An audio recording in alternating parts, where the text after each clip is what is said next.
the jury, members of the Road to Tape film crew. We're going to jump right in on this. You know, technical difficulties a few minutes ago, but we're here now. Now, I know that the viewership will increase exponentially, so I'm going to wait a few seconds to make sure that YouTube calibrates the viewership numbers because we had jumped off while people was on. Now we got to come back on. We got my guy, the real Marlo TV, here with us. I won't introduce him just yet. I'm gonna wait till he gets settled as the viewership increases exponentially. Now, in a close introduction, before I invite my guest that's here with us, a man who really needs no introduction, you all know who he is. He's one of the most controversial uh, YouTube boxing community creators, as well as myself. And we're going to talk about this situation. But before we do that, let you all know the foundation we're going on tonight. Now, y'all are aware that Terrence Ball Crawford, he made a response. He made a response to uh, probably myself, probably the real Marlo TV, probably some other people. He's doing subliminals. You already know how I am. I don't sneak this, nor do I do subliminals. And so I don't know if he's referring to me, the real Marlo TV, some other content creators, but I know for sure, he talking about one of us. Right. So I wanted to render my verdict on it. I wanted to get your verdict on it in the chat and even in the comment section of the replay of this live as the viewership is increasing exponentially. Let me read to you all the tweet that Terrence Crawford said, because I'm going to give you what you asked for. I know why you're here. Let me find the tweet that he said so I can make sure I don't, mess his words up. We're going to talk about this whole thing. You know what I mean? That's what we're going to do. Let me get his joint. Let me get his words right. All right. So, now, according to Terrence Crawford, you saw the words in the thumbnail. This is what he said last night. Now, I was on live last night, and about 10 minutes before I went off of my live, I got a screenshot from a friend of mine's who showed me what Terrence Crawford said. So apparently, we had 760 people that was watching live and live in color. And I don't know if Bud Crawford was one of them, but somebody that knows him apparently was. But this is what Terrence Crawford said. This is what he said last night at about 8:30 p.m. And I quote, "Now I'm juicing. I done heard it all. I can't just be great. They can text me." I guess I don't want to speak for him, Marlo, but it sounded like he meant to say test. I don't know.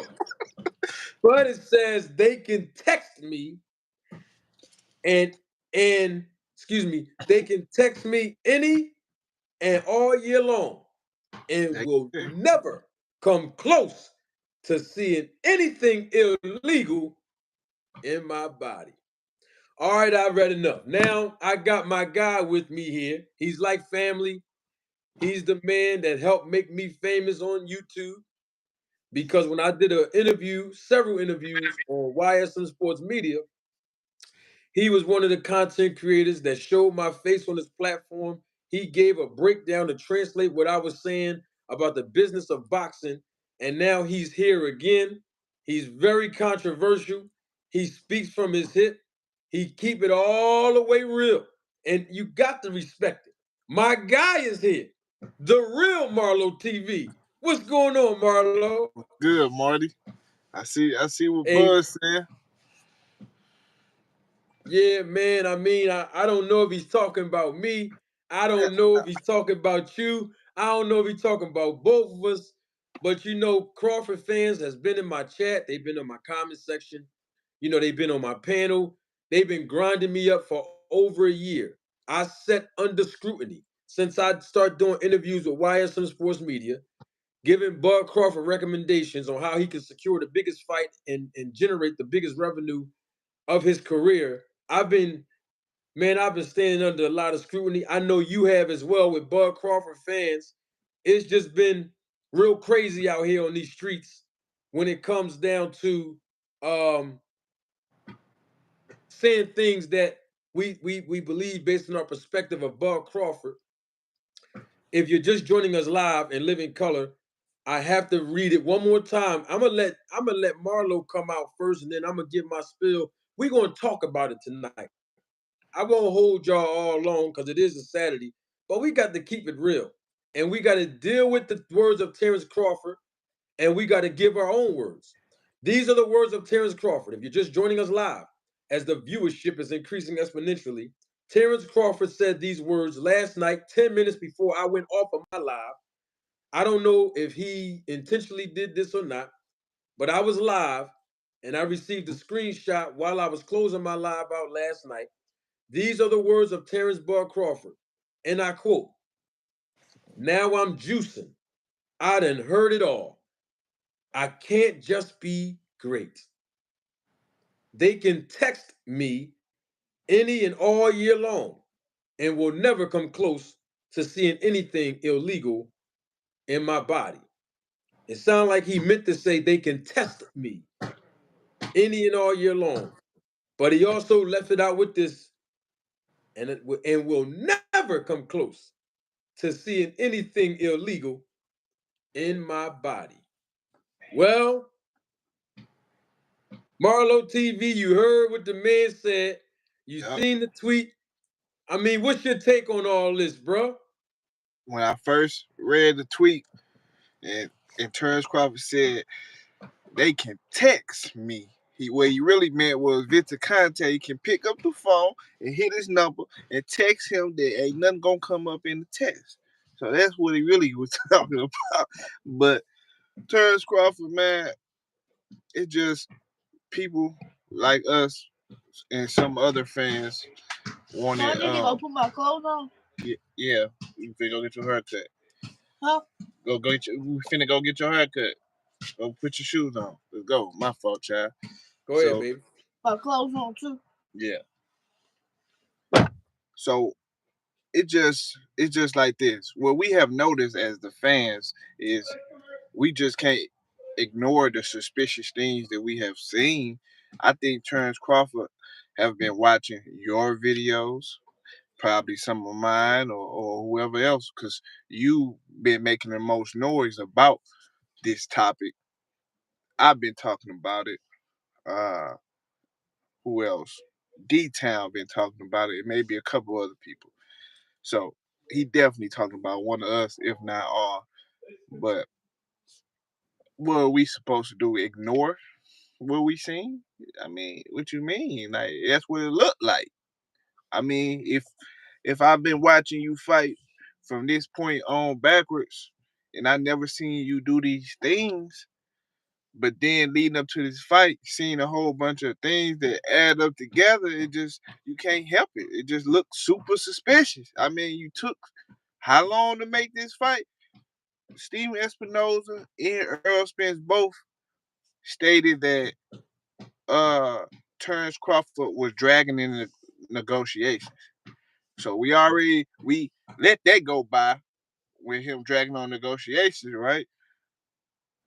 And then not only you got the tune-up fight, then we finally get the real deal fight, and now you perform and you punching like you never punched before, and we supposed to ignore that? So yeah, man, Terrence Crawford right. I definitely believe he's juicing. Just by the look of things I've been seeing. Yep. Well, I respect your perspective. I'm sure there are a lot of people that respect your opinion. Now, the thing is, Marlo, nobody has ever heard manager Marty publicly say that Terrence Bud Crawford was juicing. But I did say that the snack program works. And I'm standing on that because everybody knows that the snack program works. I mean, the thing is, you can say, well, the snack program is legal. Okay. Some people can say, well, the snack program is illegal. Okay. Bottom line is, it works. And the thing is, and I said this last night, Marlo, when I asked Terrence Crawford fans that was on this channel months before this fight happened, what did Crawford have to do to win this fight? And most of them said he had to do this, he had to do that, he had to do this, and he had to do that. Errol Spence ain't this, Errol Spence ain't that, Errol Spence ain't this, and Errol Spence ain't that. But it was one thing they did not include in their keys to victory, and that is the snack program. And so my thing is, what I realize is the reason why Bud Crawford fans and other people don't want to say the snack program works, or they don't want to say, yeah, I see how Bud Crawford went over to the snack program with Victor Conti 2 years prior to fighting Spence. Because if they said that and acknowledged that, they would be in essence agreeing that it was the snack program that helped him beat Errol Spence. In other words, is if he wasn't on the program, he would have lost to Earl Spence. And I think that's why most people don't want to agree, because people was telling me tooth and nail, oh man, he's just been endorsed by the snack program. He's not on it, he's just wearing the logo. And Terrence Crawford himself came out on the Joe Rogan channel himself. Right. Joe Rogan asked him directly. He said, You on that snack program thing? You on that? You on that program?" And he said, "Yeah." Crawford himself said he's on the program. So my thing is, why y'all get mad at me when I say the snack program works? Oh, you're implying. No, I'm telling you directly, the snack program works. Oh, you have these undertones. But you know what's interesting about that? I had a guy named Rich Glacis on this channel, Marlo, and the guy talked to me like we was in 1952, because he's white and he is an older man, probably in his close to his 70s. I'm black, I'm under the age of 40, but the way he talked to me was like we was in 1952. And what I mean by the way he talked to me, the things that he insulted me and called me. And then he texted me some insulting things as well. And then he lied on me the next day on Instagram, saying that I was rude and obnoxious to him. I'm a low life, different things of that nature. I'll never be nothing in life. But the bottom line is, no one came back and said, Rich Glacier has undertones. Rich Glacier was wrong for talking to manager Marty like that. No one came back to defend me. And I didn't ask for nobody's defense. My point is that when the rules don't apply when it comes to manager Marty, I'm going to call it out. In other words, is when Rich Glacier did all of these, what you call that,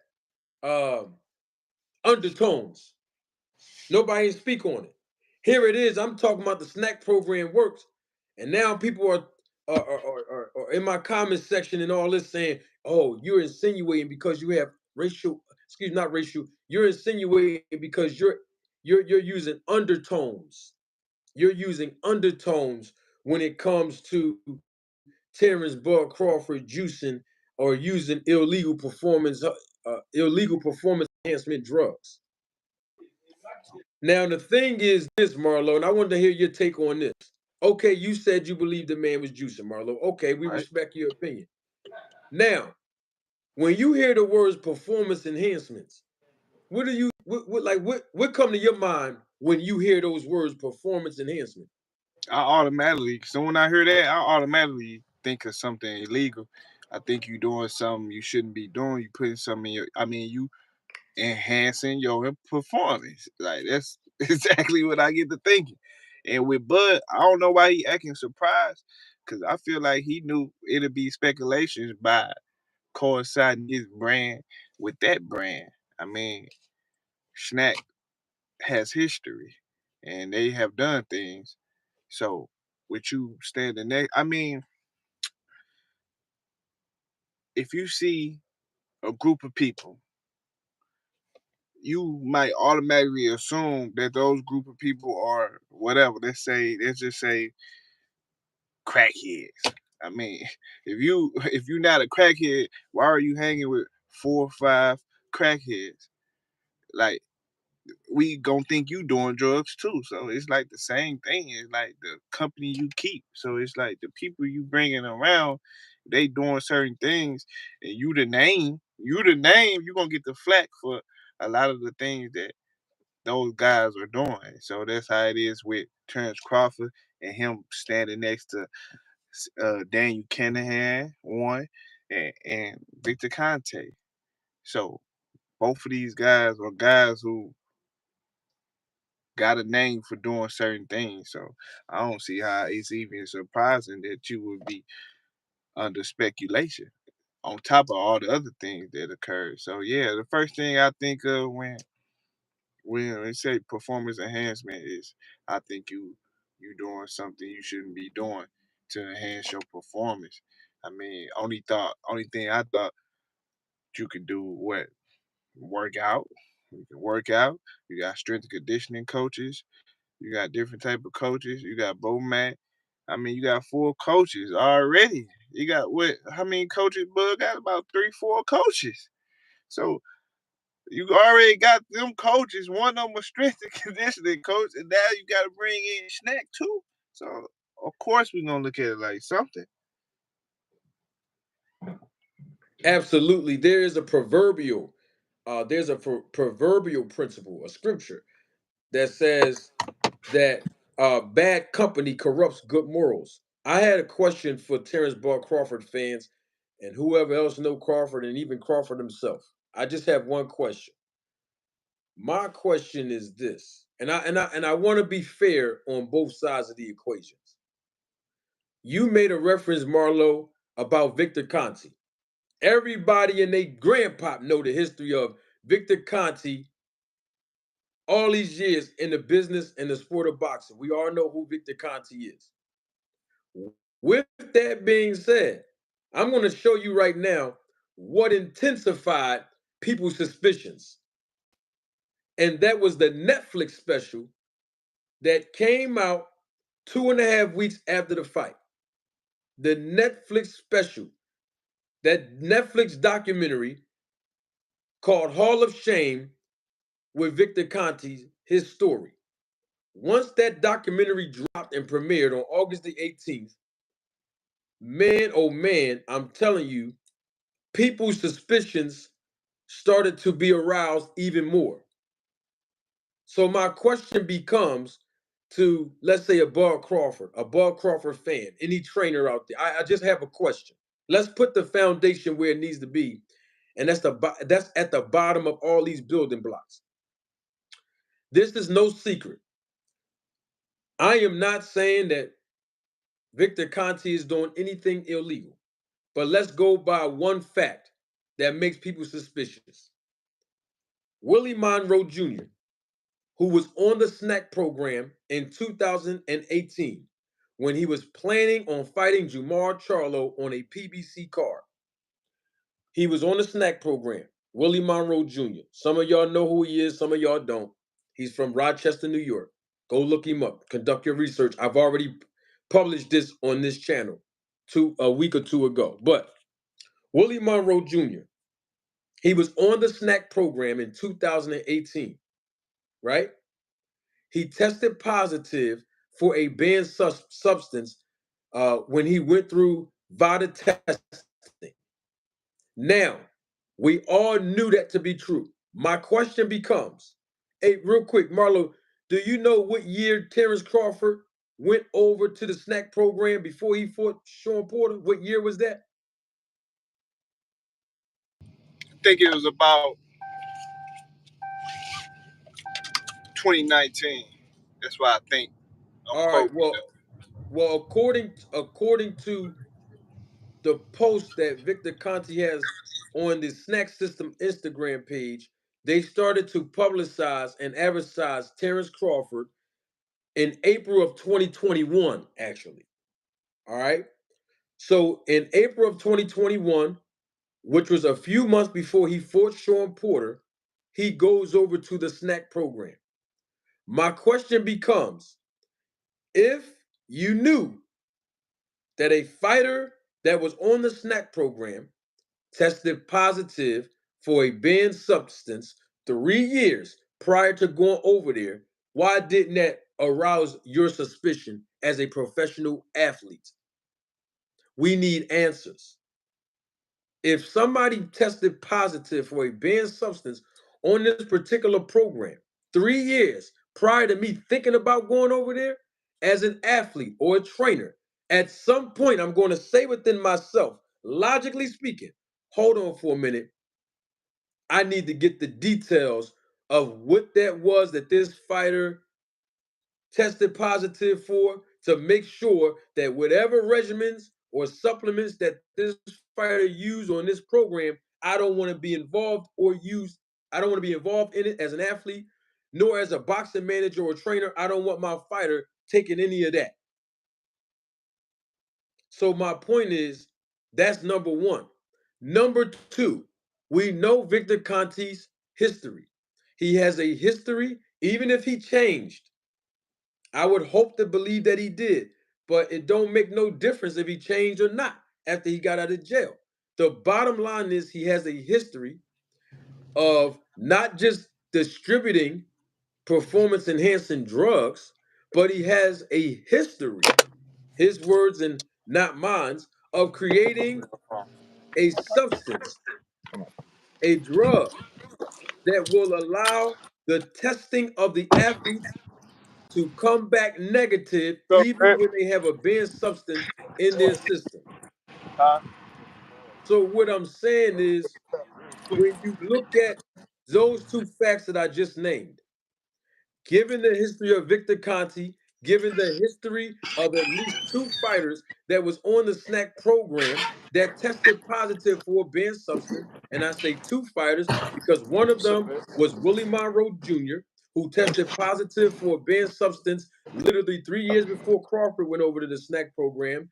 And then, of course, in a matter of, I think about 10 years prior to Crawford going over there, Andre Berto, who was also a sponsored athlete in the snack program. He also tested positive for a banned substance when he was tested by VADA. So my point is, when you have those two things, those two elements involved, Victor Conti history, number one, and number two, the two fighters and Willie Monroe Jr.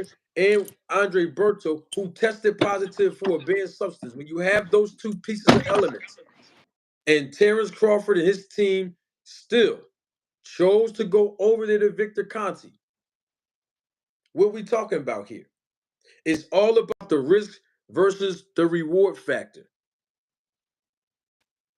More risk and less reward. Because what I see is that this whole debacle that we talking about is because Terrence Crawford took a big risk hooking up with a guy who is suspicious as Victor Conti, and then coming back in the last three fights he's been with Conti and looking real enhanced in his performance. So my thing is, as a man, let's be men now. And I know we have women watching us all around the world, but let's be men for a few seconds since we're dealing with men. At some point, at 35, 36, and 37 years old, we got to take accountability for our actions. Terrence Crawford went over to Victor Conti, went on the snack program. So I'm gonna keep it all the way 100 with you, Marlo. I'm gonna keep it 100 with everybody watching me live and live in color. When Crawford went over there to Victor Conti, he forfeited the luxury of having a defense. When you go over there with a guy who is suspicious as Conti, and on top of that, the cloud of suspicion that's been over his head for over 20 years, you can't come back and say, oh man, y'all shouldn't be talking about me.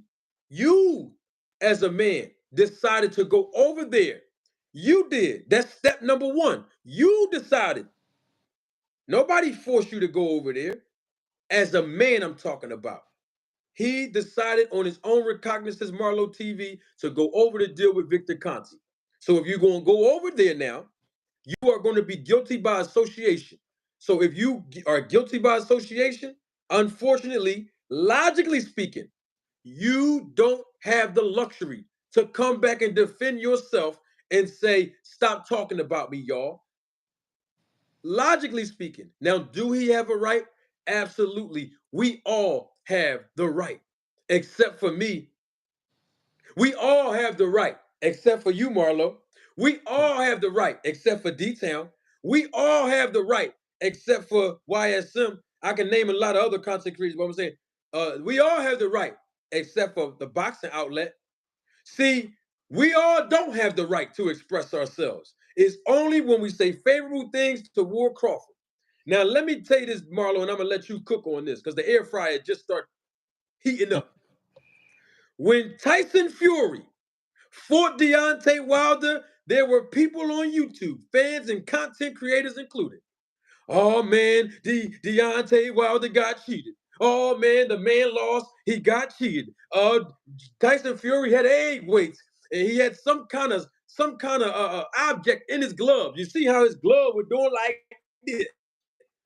Oh man, he already got caught testing positive years before the fight. Oh my goodness! Not only that, but the man done drug Wilder. That somebody done put some drugs in his water because when Wilder got in the ring, oh man, he just looked lopsided. He just was wobbling. He didn't look right when he got in the ring in the second fight. We've heard this time and time again. Facts.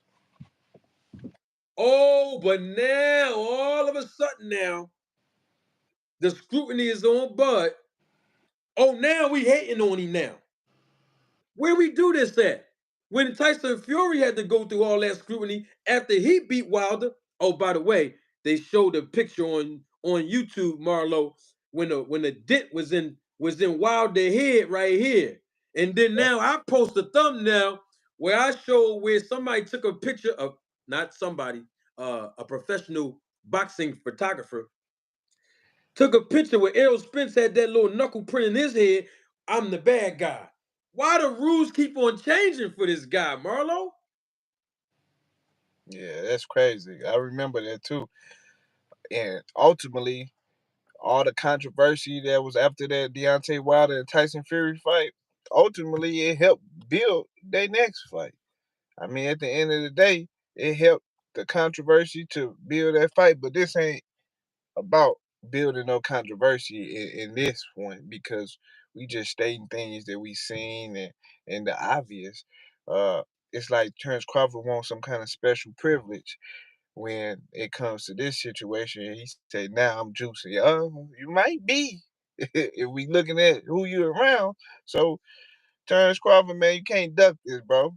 Ain't no ducking this, bro. The same way how I started the DuckTales series with Terrence Crawford leading up to after Terrence Crawford ducked Earl Spence fought Amnesia, because I call him Amnesia, Anesthesia. That's his name. That's his other name. So when he ducked Earl Spence, fought him, pulled out negotiations.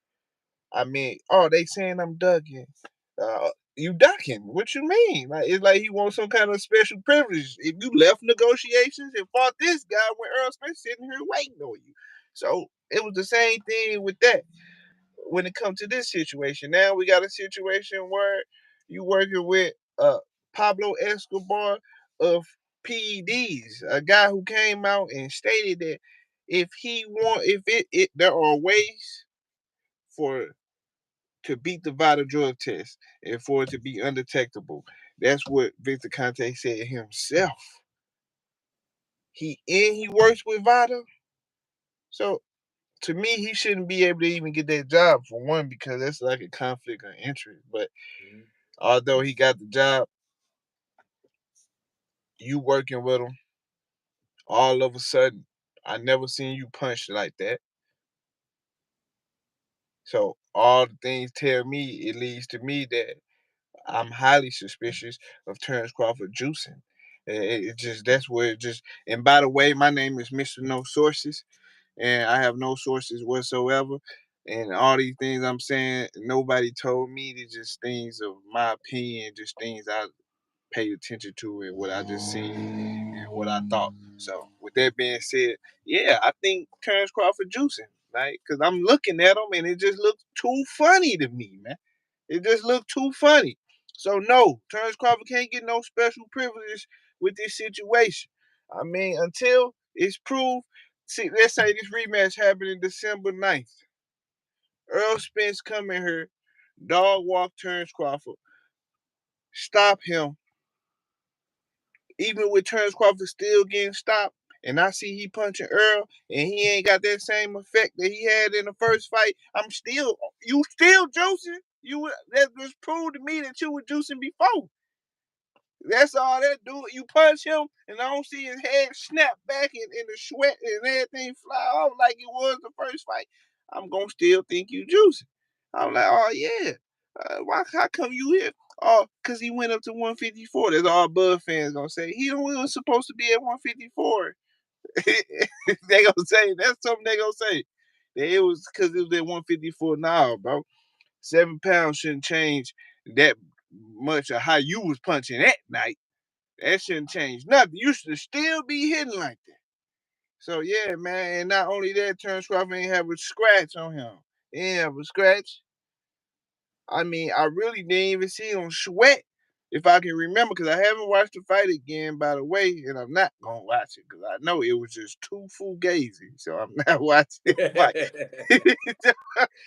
We ain't watching it again. So from what I can remember, I don't remember no sweat, and that's one of the symptoms of juicing.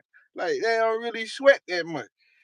And how he was punching, it was too weird, bro. So I got Terrence Crawford under a microscope right now, cause that's just how it is, bro. That's what it's looking like. Me knowing all the facts, casual watch boxing, and they see Terrence Crawford did what he did to Earl Spence, and they like, wow, he's just the best, because they never just seen these guys fight before. But I had the privilege to watch Terrence Crawford before, up until now, the same way I had to watch Earl Spence before up to now. And with me being able to see all those things, I can tell, bro. Earl Spence wasn't right, and also Terrence Crawford wasn't right. But the way he wasn't right had something to do with the snack program and Victor Conte, my opinion. Yep. I definitely agree that the snack program works. Speaking of David Ebenezer, cause see, I noticed something, Marlo. There's a trend going on YouTube when it comes to Bud Crawford. Uh, People be doing all these Million Man marches and Black Lives Matter marches and justice for Crawford. That's gonna be the new hashtag, justice for Crawford. Where is the justice for David Ebenezer? I haven't heard a Terrence Bud Crawford fan or even Crawford himself make a reference to them gloves being messed up in that ring, and the Nebraska Athletic Commission did not do their job. And in the same round that happened, where it was noticeable, where they stopped the fight at a brief halt, he knocked David Ebenezer out cold. That's something that we've never seen him do in the welterweight division, not one time before that fight. Not only that, his glove malfunction. What I'm basically saying is this: where was the justice for David Ebenezer when that happened? Because David Ebenezer is still looking for justice right now because of that situation happened. In fact, where's the justice for Errol Spence? I've heard grown behind men. Now I know we have ladies in the chat and ladies are watching this, but I got to say this, Marlo. Grown men. I never seen it anywhere else. Looking at another man's nipples. I don't know where they get that from, bro. They were looking at Errol Spence. Oh, he's on steroids. The boy nipples are so hard. And I'm like, what kind of crap? What's going on YouTube, man? When Errol Spence was under the same scrutiny of him, quote unquote, juicing because his quote unquote nipples look hard and big and all this kind of foolishness. Where was the justice for Errol Spence? Where was the justice for Errol Spence when Victor Conti kept tweeting over and over again between 6 months to a whole year and a half prior to this fight asking Spence, did you get tested? Are you going to get VADA tested? Are you going to get VADA testing? 2 months before the fight in May of 2023, you can go there, look up Victor Conti's name on Twitter. I've already posted it on my channel back a few months back. In May of 2023, Victor Conti said, I just got finished DMing Errol Spence. I want to know from Spence, can I sponsor you to do VADA testing? We need to know if you're being VADA testing. Terrence Crawford already agreed to it. Those were the words of Victor Conti. Nobody, not a Bud fan, not Bud, not Victor Conti, nobody else that's complaining, came out and said the reason why we're asking for this testing of Spence is because of this. It's because of this. See, if you come out and say because Spence he looked suspicious to you, then I can respect that. But what was so important that everybody over on that side, of Victor Conti's side, needed to know whether Spence was being VADA tested? See, we have short-term memory loss. And I can point out a text, or not a text, but a tweet where Errol Spence responded and said, this drug cheat, referring to, he added Victor Conti in that, this drug cheat helped athletes win and break history. But he up here worrying about whether I'm VADA testing. He said, I've been VADA testing since the Kell Brook fight. And he said that while he was preparing for Ugas. Why? Because he's the WBC champion involved in the World Clean Boxing Program, which is the WBC's program for automatic champions to get tested through VADA. So what I'm saying is, where's the justice? Since we're talking about juicing, accusations, innuendos, and undertones, where is the justice for David Ebenezer? Where is the justice for Errol Spence? Oh, but because it's Crawford, now the rules don't apply no more. And not only that, Marty, not only that, since you said that, I noticed how I can't even remember how many times Earl Spence had to defend himself from Victor Conte himself from alluding to Earl Spence being on PEDs. I mean, every time Earl Spence got a fight coming up, here comes Victor Conte with a tweet on Twitter mentioning how Earl Spence and somebody else not drug testing. And Earl Spence will have to follow up on that and say, what you mean I have been drug testing? Or Ellie Setback will ask Earl Spence, and Earl Spence would answer to Ellie Setback that he have been VADA testing. So it's ironic to me how Victor Conte able to keep alluding to Earl Spence, but then he's the one with this type of history, and then he working with Terrence Crawford. So how is it a crime to even be suspicious of those guys? So yeah, man, I see it's some weird behavior, and that's how cheaters is, man. When they cheating, even in a relationship, that you cheating, they always trying to blame the other person. You always mentioning how is this person cheating? That's because you doing it, and you got that guilty conscience, and that's what Victor Conte got, guilty conscience right now. You know, every time he mentions something about Earl Spence being on drugs or something like that, I mean, like you said, man, these guys was staring at that man's chest, man, staring at this man's chest, talking about stir. I mean, I never even thought to even look at it like that. These dudes was just talking about this man nipples, man. It was beyond me, bro. I was in the distraught of how. Oh, I can almost say it, so I forgot I can't say certain words, man, because how YouTube be acting. But these guys, man, are weird as hell for even saying stuff like that. So with Terrence Crawford, he had them busted gloves with amnesia, and And like Marty said, he never got justice for amnesia. Amnesia, what, didn't he file like a suit or something, I believe? I mean, and I never heard Terrence Crawford come out with that and said, oh, now they saying I got loaded gloves. Well, how can you blame somebody for being suspicious of something? It's like if your gloves bust, I'm like, damn, is the glove? Is his glove loaded?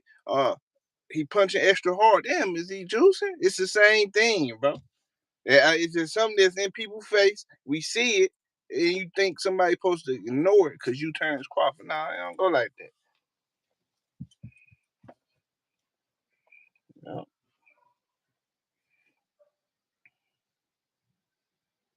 Yeah, exactly. Now that you said that, Marlo, I want to play something while the viewership is increasing exponentially. And I think, matter of fact, Marlo, you might have been no, you wasn't on this panel, but I think earlier in this segment you were. I had Terrence Bud Crawford's friend, a close friend of his named LC. Well, I didn't have him come up, but he joined the panel and he identified himself as a close friend of Terrence Bud Crawford. He said that he lived a few minutes away from the actual B&B gym. He also mentioned that he's close with Terrence Bud Crawford's nephew. And he said he knows Crawford. I asked him a question about the snack. You know what? I'm doing way too much talking, Marlo. Don't take my word for it. These are the words of LC, Terrence Crawford friend himself, when I asked him about Bud and the snack program. Don't take my word for it. Roll the tape. Bud Crawford's performance was enhanced when he fought in his last three fights. That is a fact based on him being in the program, the snack program, and based on the advertisement itself. What say you, BUD? I think it's just, first of all, let me preface my comments by saying I'm from Omaha. Bud is a close friend of mine. I actually saw him today at a funeral. Uh, but I just think it's too much. Y'all not taking into effect when you look at his performance. You know what I'm saying? He don't smoke. He don't drink. He take care of his body. He live in a gym. My house is actually like 5 blocks from B&B. But yeah, man, I understand. You know what I'm saying? The whole Victor Conte thing. But knowing Bud, knowing how competitive he is, there ain't no way that dude is taking any anything illegal. You know what I'm saying? Stop right there. Let's roll the tape. There's no way he's taking anything illegal. So now we see that Terrence Crawford is taking performance enhancement supplements, regimens. We know this. But the word illegal is the key. Let me continue. Live in the gym, you know what I'm saying? When you, like Bo Mac and Bernie them was saying, every day at camp, they putting on EJ film. And I think when you take into effect the things that EJ has been through, you know, he's a known drinker. I think his style was catered to Terrence Crawford. I think obviously styles make fights. When you look at some of those previous fights, some of those guys, you know what I'm saying, had different styles than EJ. You know, EJ come behind the jab, which Bud was able to basically cancel that out. You know what I'm saying? He got what he stopped, like 11 straight welterweights. Like I don't think his performance was too different or outrageous. You know what I'm saying? Everybody in Omaha that been following him, not one person was surprised at what happened. Not one. So I just think, man, like I understand what y'all saying. I understand a lot of people on here on the panel was, you know what I'm saying, when everybody was asking who you got, you know what I'm saying, a lot of y'all had Earl, some of y'all even by knockout. So I understand, you know what I'm saying, with that happening, I can understand why, you know, with the connection with Victor Conte, but it's like Bud is also that type of stubborn person where it's like, I don't care if this dude is associated with PEDs. I know I'm not taking them, so I don't care what nobody thinks. All right, you heard him right there. I'm going to play some more. Bud Crawford fans, listen and listen good. This is the close friend of Bud Crawford himself, a man that knows Bud. He said that Crawford is stubborn. Yeah, y'all just heard what he said. Bud is stubborn. He's the type of guy that don't care if Victor Conte was involved in dealing with steroids. He's still gonna go be over there with Victor Conte. He don't care what people say, as long as he knows within his heart he's not doing anything illegal and wrong. That's the rationale that Crawford's friend said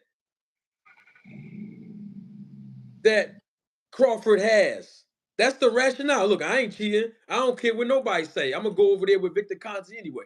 So my question becomes, what's this tweet about then? You don't care what nobody say. What's this tweet about then? What we talking about then?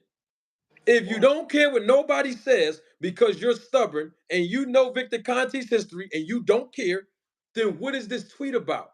What we talking about today? I'm going to continue. Like he's that tight. He's that tight. You know what I'm saying? But he live in the gym, man. Nobody in Omaha was surprised by that, man. That's all I want to say. I appreciate your contribution to what you said. I appreciate you joining the panel.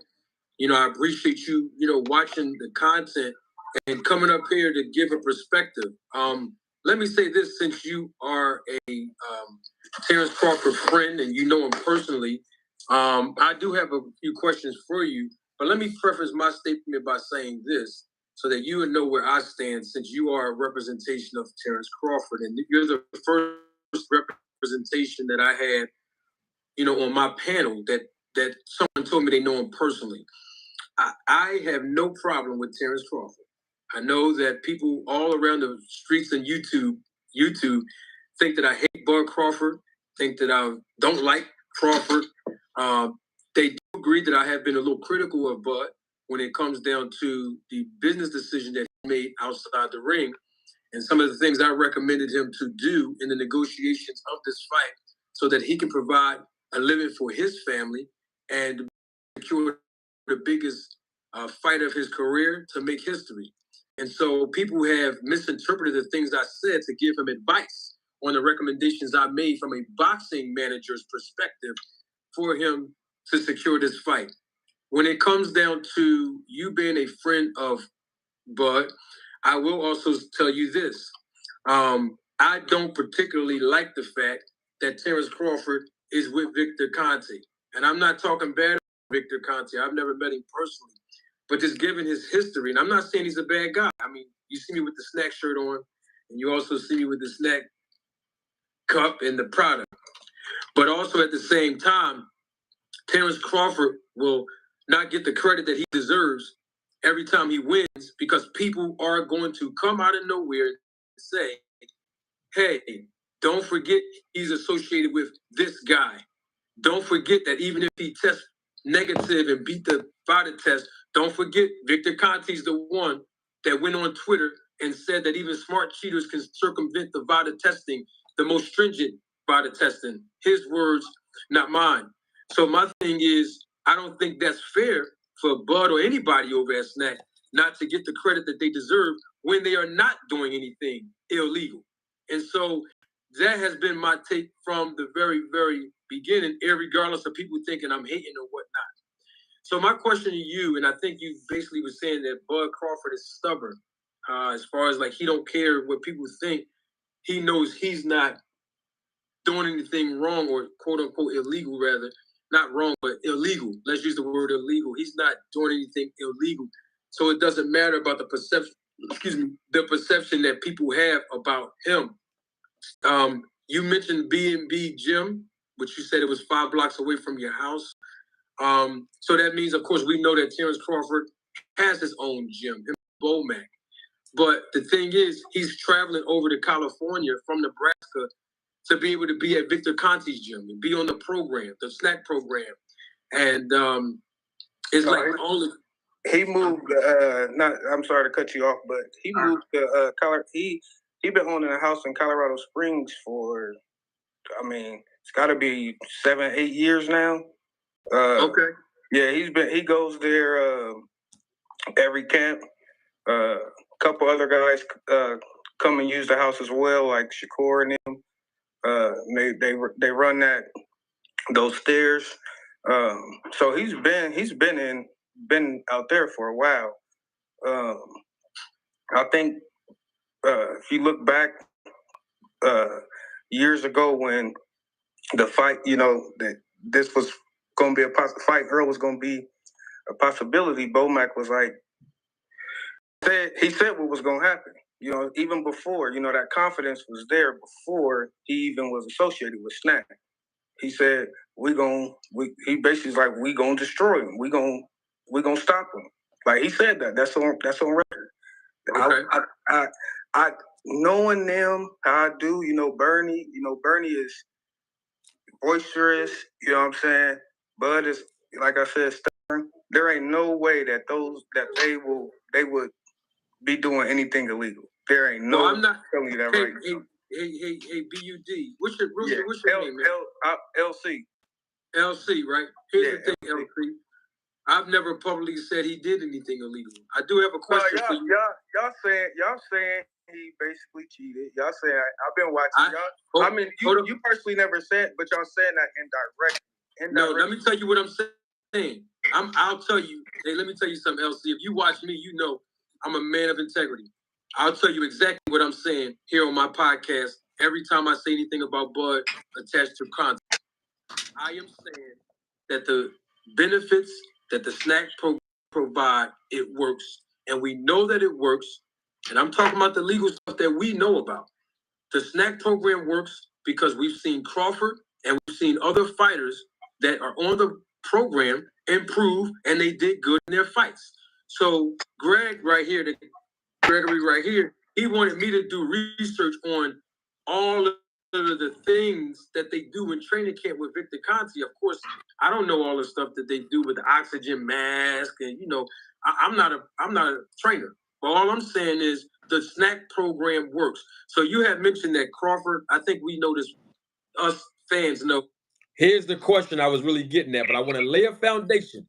Now that my man Marlo is back, I want to lay a foundation. Here's the question that I asked LC, the friend of Crawford. And you had confirmed it. Crawford don't smoke. Crawford does not drink. Crawford, he's a gym rat. So my question to you, and I think this is the question that most fans would have.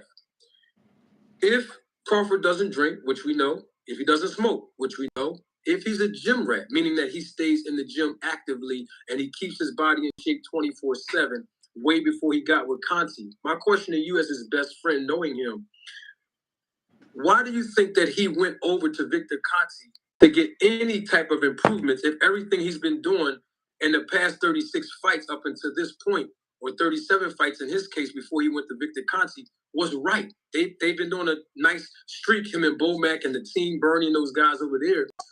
Why would you think he would go over there with Conti to improve anything if everything's been working out of 37 fights? Well, obviously he's going up against, I think, what the boxing world was saying, a bigger fighter, a bigger, stronger fighter. So, I mean, I think, like you said, snack does work. Did y'all hear that? I just want to know if we can get a mic check, audio check for the people in the chat. You hear his friend say the reason why he went over to the snack program, because people kept telling him, and everybody knew in the boxing world, that Errol Spence was bigger and stronger. But on the night of the fight, Marlo TV, we both know, and the world knows, that Errol Spence did not look bigger and stronger than no Terrence Crawford. No. Not on that night. So the snack program works. Now that we established that, I want to ask Terrence Bud Crawford fans representation, and if Bud is watching, I'll ask him myself. Why did he or you go to the snack program? I asked LC, but now I'm asking everybody else because I want to know. He got the skills. He's talented.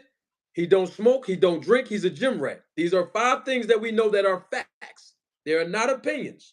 So why did he go to the snack program with 36 professional fights, doing everything right, TKO and everybody? He didn't need the snack program, so what did he go over there for? Can somebody, a Crawford fan, Crawford representation, hell, Bud himself, can somebody tell me why in the chat? Let's talk about it right now. Why do you think he went over to the snack program? Why? 36 professional fights, and you got 5, 6, 7 straight consecutive TKOs, never missed weight. Look like you know what you're doing. You got all the skills. Why go over there with that guy or the snack program? What was that? Let me put my glasses on because I want to hear what they got to say. I never seen Floyd go with the snack program. Somebody said for his recovery, he could have brought the product online. Because Victor Conti got the thing to help you recover faster. The little I don't know what this called. It's the pills, the supplements. He's Cap. selling online. Mm-hmm. The capsules. Yeah. He ain't need to go do a whole workout program and get on the calendar that we saw in that Netflix special. I'm just asking the question. What did he go over there for if everything else was great? They say if it ain't broke, don't fix it. That's the saying. See, they not answering my. See, this is what I'm talking about.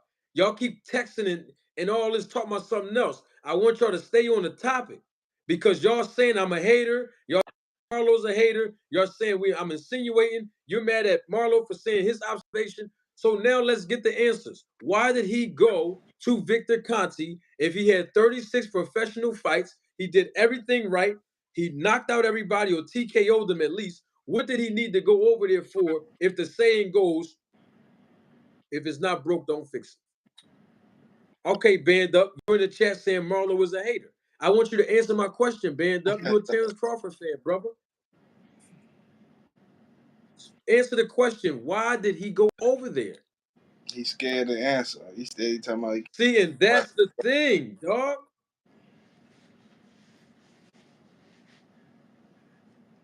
He went over there because he wanted to. Come on, stop. Stop it. Just answer the question. Why did he go over there? We know he wanted to. Well, apparently. I can't ask y'all why he wanted to. I want to know why he went over there. Why he go?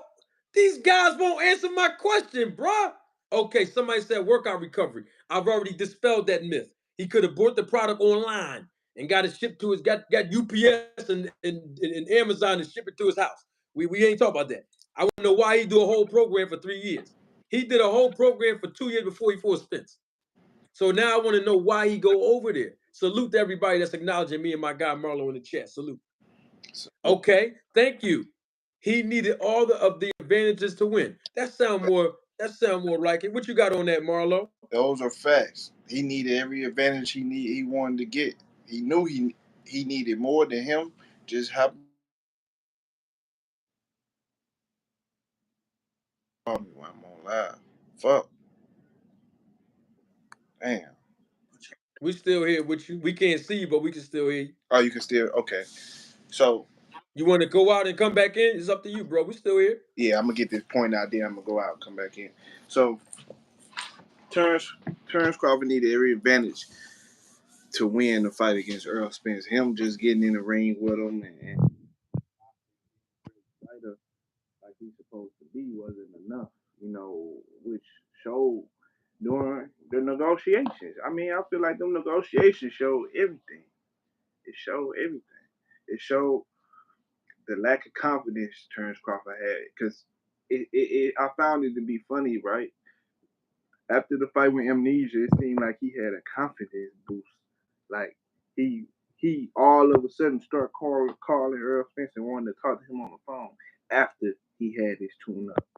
You know what I'm saying? After he worked out to see how those gloves was gonna test against Amnesia. I mean, because if you wanted to fight the best, then how come you didn't pull Boots over there with BBL Prime TV? How come you ain't, because Boots, Jerron Ennis, and Steven Espinoza dispelled the fact that Terrence Crawford and them BBL Prime TV did not want to fight. So obviously Terrence Crawford wanted to fight the weakest guy he could find to test out his new abilities or new gloves or whatever the hell he had going on. And then all of a sudden after that fiasco, now he calling Earl Spence trying to make the fight happen. Come on, dog. You just look at it. It's just simple. I mean, Terrence Crawford fans don't want to They don't want to. These guys, they the real delusional ones, because they want to ignore every fact that's in front of their face just to bring up the outcome. Because the outcome, they feel like shit. If we won, that's all we need. They ignore all the rest of the facts. You know what I'm saying? But man, Terrence Crawford know it was something, and he knew it was gonna be something brought up working with him, but he didn't care. So I don't understand why he even talking about it right now, making a tweet, because he didn't care when he made that move, when he knew how it was gonna go. He knew it. Terrence Crawford is far from stupid. He is not dumb. He is not a dumb guy, which is why he planned out this whole thing in the first place.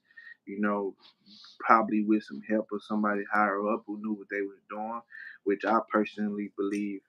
My name is No Sources, remember, so don't forget that.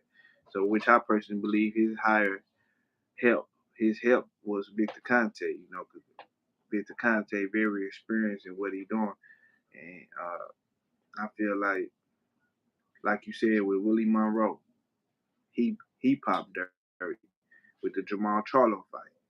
He was working with Victor Conte.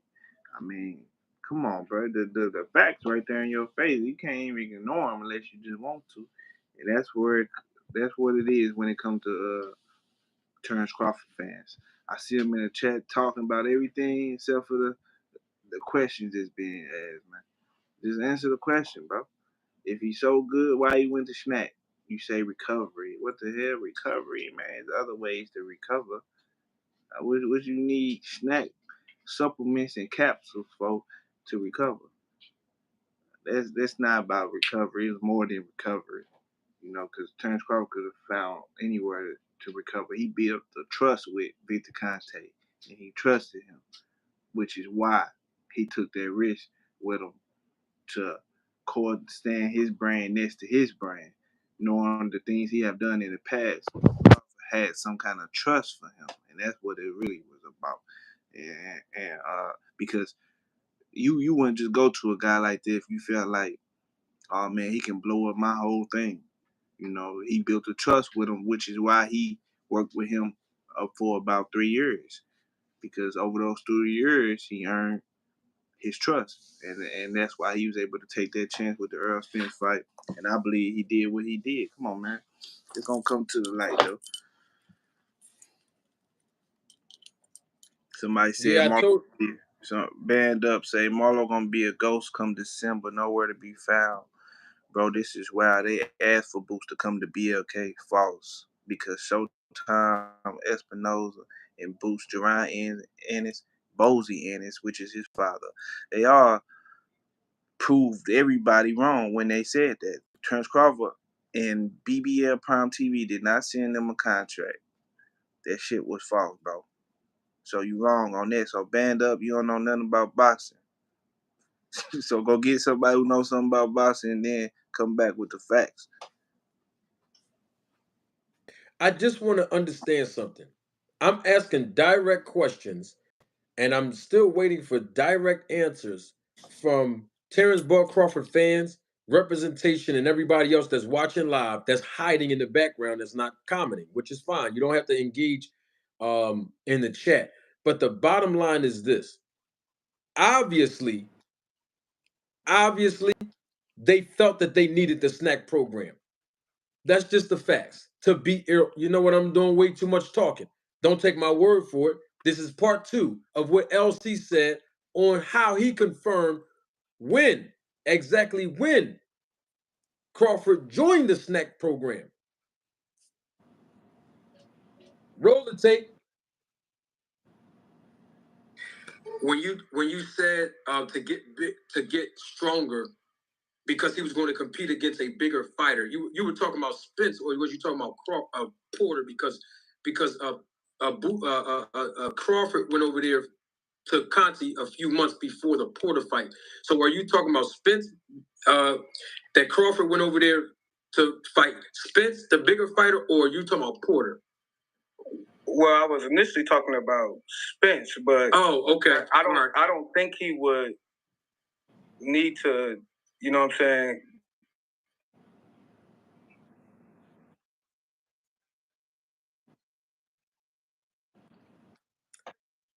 I don't think words now. Basically, I don't think but to go over to the snack program to beat no Sean Porter. So I wasn't talking about him when I said he went over there because somebody was bigger and stronger than him. Let's continue. All right, you was talking about Spence. Yeah, I'm because I didn't know he was under had got partnered with Snack prior to Sean Porter fighting Sean Porter. I thought it was after that. No, that was his first fight. To our understanding as fans, I believe that was Crawford's first fight on the Snack program when he fought Sean Porter. Oh, okay. Yeah. So so basically the bigger fighter you said was Spence. He was going over to the Snack program with Victor Conti to prepare for a bigger fighter in Spence. So my question to you, if that's the case, then why would he go to Victor that early? Why would he go to the strength and conditioning program that early if there was not a fight on the table for him to fight Spence at that time? Oh no, they knew. Everybody in the city knew that they was gonna fight. I mean, Bud was he was people close to him, associate. I mean, everybody in the city was asking him. So we all knew it was gonna happen. It was just a matter of when. We knew, yeah, everybody knew that fight was gonna happen years ago when they met backstage, and he got into it with Chicken. We call him Chicken. He was like, "Tell your man to be quiet. That's a Chicken." So we all knew then that they was gonna fight eventually. You know what I'm saying? So they knew way before the past couple years that they was gonna fight. Okay, I'm only asking because when you say he was preparing for Spence, the bigger fighter, he basically went over there 2 years prior to them actually fighting. Yeah. So that's what made me ask that question. He went over there, according to Victor Conti's Snack Instagram. Crawford went over there, or at least that's when they start advertising him on their IG page. Was in April of 2021. So they fought in July of 2023. So that's nearly 2 years, prior to him prior to him fighting Spence. He went over to the Snack program. Did y'all hear that? Come on, this is what we talking logic now. Logic. I asked LC, the close friend of Bud Crawford, are you telling me that he went over there to the Snack program in 2021 just to prepare for Errol Spence? Why? I see y'all in the chat. Some of y'all saying Errol Spence was a drunkard. He had no footwork. He was lethargic. He did not have the skill set to beat Crawford. So if all of these things are true, why did he go over to the Snack program? Just answer these questions. It's very simple. Don't make this complicated. Why did he go over to the Snack program? You want to come out and come back in, Marlo? Yep, I'm about to do it now. You got it. So these are questions that I'm asking. And that question has not been legitimately answered yet. Second question, same question I posed to LC. Why did he go to the Snack program 2 years prior to fight Spence? He went over there according to the advertisement, or at least he was being advertised as a Snack program working athlete in April of 2021. May, June, July, August, September, October, November. 7 months before he fought Sean Porter. He could have went over there right away and fought Spence. Very simple. It's very simple. Okay, I'm going to go to the Snack program. 2021. Boom. 7 months later, I'm fighting Spence. But he didn't fight Spence 7 months later. He fought Sean Porter. A guy who LC just said he don't think that Crawford need to go get no Snack program to beat no Sean Porter. Banda, I haven't gotten any answers yet. You're saying I don't accept what people say. I've opened my whole entire platform for Terrence Bud Crawford fans. The Snack program works. COE Films, you're saying I am the only one that's looking too deep into it. Well, aren't you a Bud Crawford fan? This doesn't concern you? I'm just asking questions. The man hooked up with Victor Conti. Everybody in their grandpop knows the history of Victor Conti, and everybody also equally knows that there's a scrutiny and a cloud of suspicion that follows Victor Conti everywhere he goes in this business and in the sport. So if you go over there with the attitude, like LC said, Crawford's attitude is he's stubborn, he don't care what people think, he gonna go over there and he gonna link up with Victor Conti, no matter what the consequences are. So then what this tweet is about then? If that's the truth, why is Crawford fans in my comment section grinding me up? Why are they in my chat now grinding me up?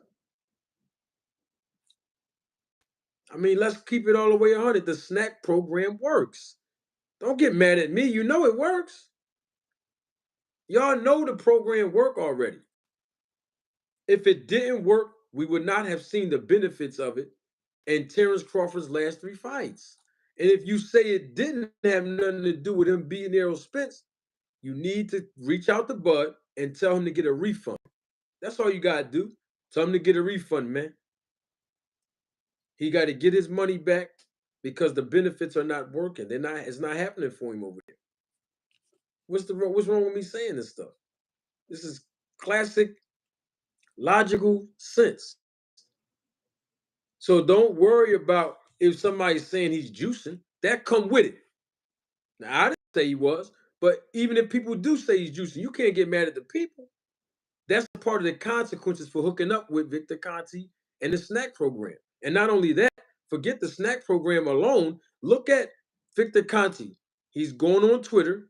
He's telling y'all there's certain tests that are beatable by smart cheaters. He's telling you that there are certain drugs and PEDs and performance enhancement supplements that can be undetectable. These are the tweets of Victor Conti. So y'all can't get mad at me. Y'all can't get mad at Marlo. Honestly, now Band Up says none of it. No, it doesn't come with it. Yeah, it do. If you hang with a guy who sells steroids for a living and help people juice to break records, if you go over there and then you start looking enhanced with your performance, all that come with that. Yeah, it does. I gave an example to a friend of mine late last night who I was on the phone with.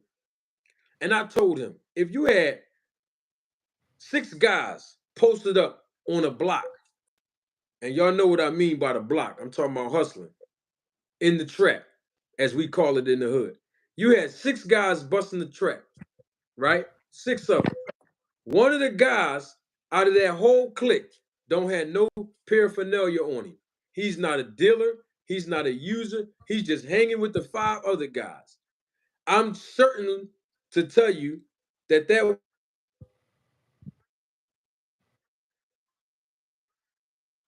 hanging with 5 known trappers. Now let's reverse the roles and let's flip the other side of the coin over. If those same 6 guys stood in the corner and only one guy out of those 6 was the trapper and the other 5 guys did not trap, people's perception would be totally different. They would say, those 5 guys, oh man, they just hanging with the bull. We know them 5 guys ain't doing nothing wrong. They law-abiding citizens. They just hanging with this guy over here because they grew up together. But let that same guy hang with 5 guys that's actually doing the trapping. He's gonna be under the same scrutiny as those other 5. This is just basic logic. Okay, basic logic. Y'all can do the insults in the chat all you want. You still have not answered the question. Why did he go to Victor Conti if he needed no improvement, no enhancement? He had a strength and conditioning workout plan that was working for at least 36 professional fights. What's the problem? He never missed weight. He don't smoke. He don't drink. He don't pop pills. He keeps his body in shape year round because he's a gym rat. These are things that we know about Bud. So what did he need? That's all you need. That's all you need to be natural. Salute to my guy, YSM Sports Media. I see you, champ. Why did he go over to the snack program? Knowing that there's going to be a cloud of suspicion that follows him around because it follows Victor Conti around. Now, somebody might say,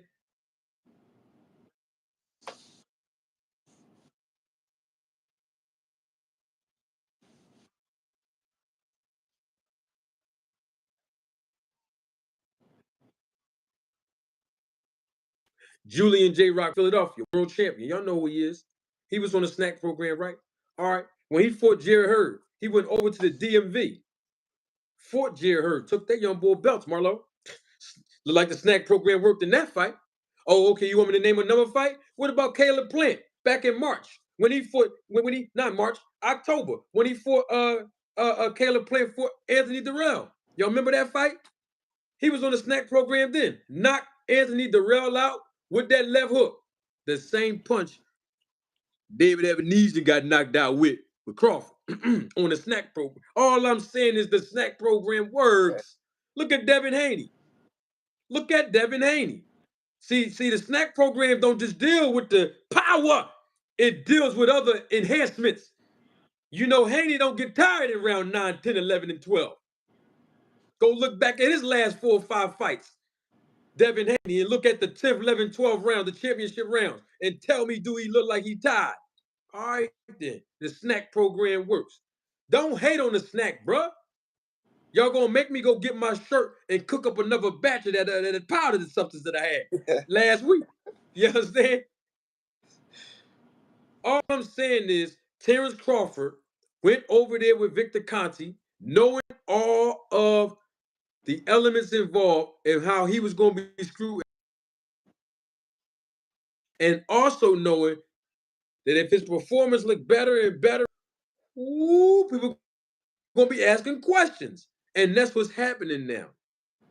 And because it's happening now, in my personal opinion, and I know y'all ain't going to like this, if you go over there, you forfeit your luxury of having the right to defend yourself by saying, wait, why is everybody looking at me all crazy? Come on, bro. You forfeited that when you took that risk to go over there.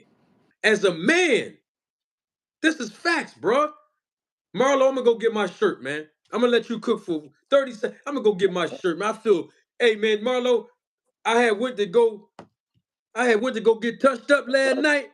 Man, I walked out the barbershop, Marlo, and this girl walked past me. She started whispering. I didn't know what the heck she said. I turned around and said, what you say, girl? She said, you looking like a snack. Man, I took my hoodie off and showed her my shirt, brother. I said, you better believe it. I'm a snack. I'm on that snack, baby. I look like a snack. That big snack. Them big snacks. Go ahead and cook, brother. Put my shirt on, bro. Let me read these comments. Let me see. Somebody said something I seen disappear. What's good living in no order? What's good, bro? St. Louis in the building, yeah, bro. I'm at the barbershop right now. Got my son downstairs getting his haircut real quick. But yeah, man. These are facts that Marty is spitting, bro. Let me see what everybody else saying. Look at Smoke Session. Damn goofy. But man, I think Terrence Crawford, he knew the scrutiny was gonna come because when he stood next to Snack in the first place, but he didn't care as long as he got the W. You know what I'm saying? But like I said, in this rematch that's coming up, we still coming for that eyeball. Earl Spence get that eyeball, I'm gonna be happy. Terrence Crawford get in this ring, he started punching Earl Spence, and it doesn't have the same effect. I mean, I think any logical mind should look at it like, oh, that's weird. Why he ain't punching as hard as he usually punches? Like, if you see Terrence Crawford come in the ring, start punching Earl, and his punching ain't got the same effects, you should automatically know that tell you everything right there. Like, damn, I thought he was a hard puncher. Then it's looking different the next time. You're like, damn, he must be on those snacks. Yeah, of course. So it is what it is, man. I believe Terrence Crawford activity is very suspicious from what he was doing, man. It just seemed to me that um, it just too many things that led up to the point. The way he drug out the negotiations, then he got his tune up with Amnesia, anesthesia on BBL Prime TV when he fought him. First of all, before that even happened, when Bluebird bounced up on Terrence Crawford, they orchestrated how they was gonna make the deal with amnesia or whatever the case, right? Terrence Crawford dipped out of negotiations. If you was that confident that you could beat Earl, then why you leading the negotiation in the first place? Alright, so boom, left the negotiation, went on BBL Prime TV, fought amnesia, then you fought amnesia. All of a sudden, you get this confidence booster. Next thing you know, you Earl, when we gonna make this fight? He making goddamn videos of him being in the living room. Remember he did that live stream and he was defending himself from ducking because I was on his helmet, the number one person on his helmet with the duck series, and I was on that boy top, and he was because he was ducking. That's what he was doing. Then all of a sudden he came back to the table. Earl Spence, you gonna spin the block? Cause he didn't say spin, he said spin, as in. But he said he gonna spin the block. Earl Spence spent the block. Terrence Crawford all of a sudden got extra confident. Now he calling. He calling. Like, Earl, when we gonna make the fight? That should tell you right there he was up to something. You know what I'm saying? He was definitely up to something, bro. Let me see.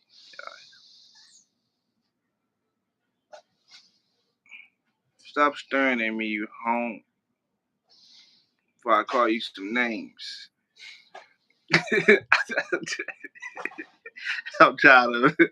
I got YouTube kind of PG right now. You can't really say too what how I really want to talk to him, but stop playing with me, little dude. Let me see. He said, don't forget to follow in glove. Facts, bro. Ain't no way in hell Everlast been making these gloves for how long? But all of a sudden, both of your gloves bust. Both of them. Come on, man. The patent get to coming out the glove. It's weird, bro. It's weird. It's too many things to just ignore. I mean, these guys ain't even real Terrence Crawford fans anyways. If they don't buy the pay-per-views, if they did, them numbers would be where they supposed to be. They should have been there a long time ago. I mean, these guys ain't real Terrence Crawford fans. A lot of them just Earl Spence haters. And that's how it is. The moment Earl would have dog walked Terrence Crawford, they would have jumped to Jerron Ennis. We already know how y'all rock, man. So, but it is what it is, man. There's a super chat up here too, Marlo. Gerald Sims. I don't think they'll let me post it up on the screen. But thank you, Gerald, for your contribution and your support to the channel. Gerald says if Spence would have won the fight, he'd be undefeated against the snack program, and Conti could not have that. Those were the words of Gerald Sims. I have a question about something else since we're talking about fans. Where are the Errol Spence fans? I noticed that a lot of the Errol Spence fans, for some odd reason, when this fight was over, I don't see a lot of them, supporting different channels, particularly mines.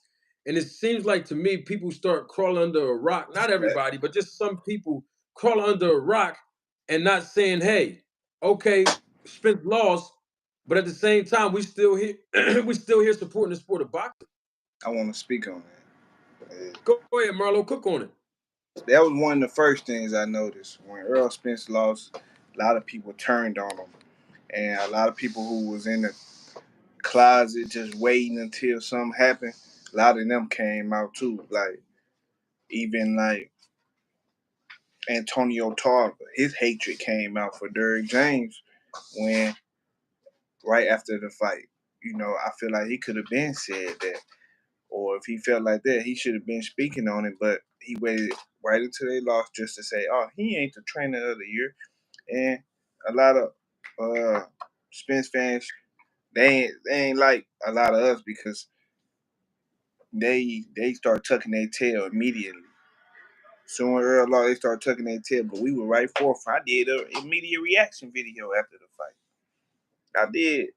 Video after video kept doing. Like, I ain't never stopped. So A lot of these guys are fake as hell, bro, and it shows.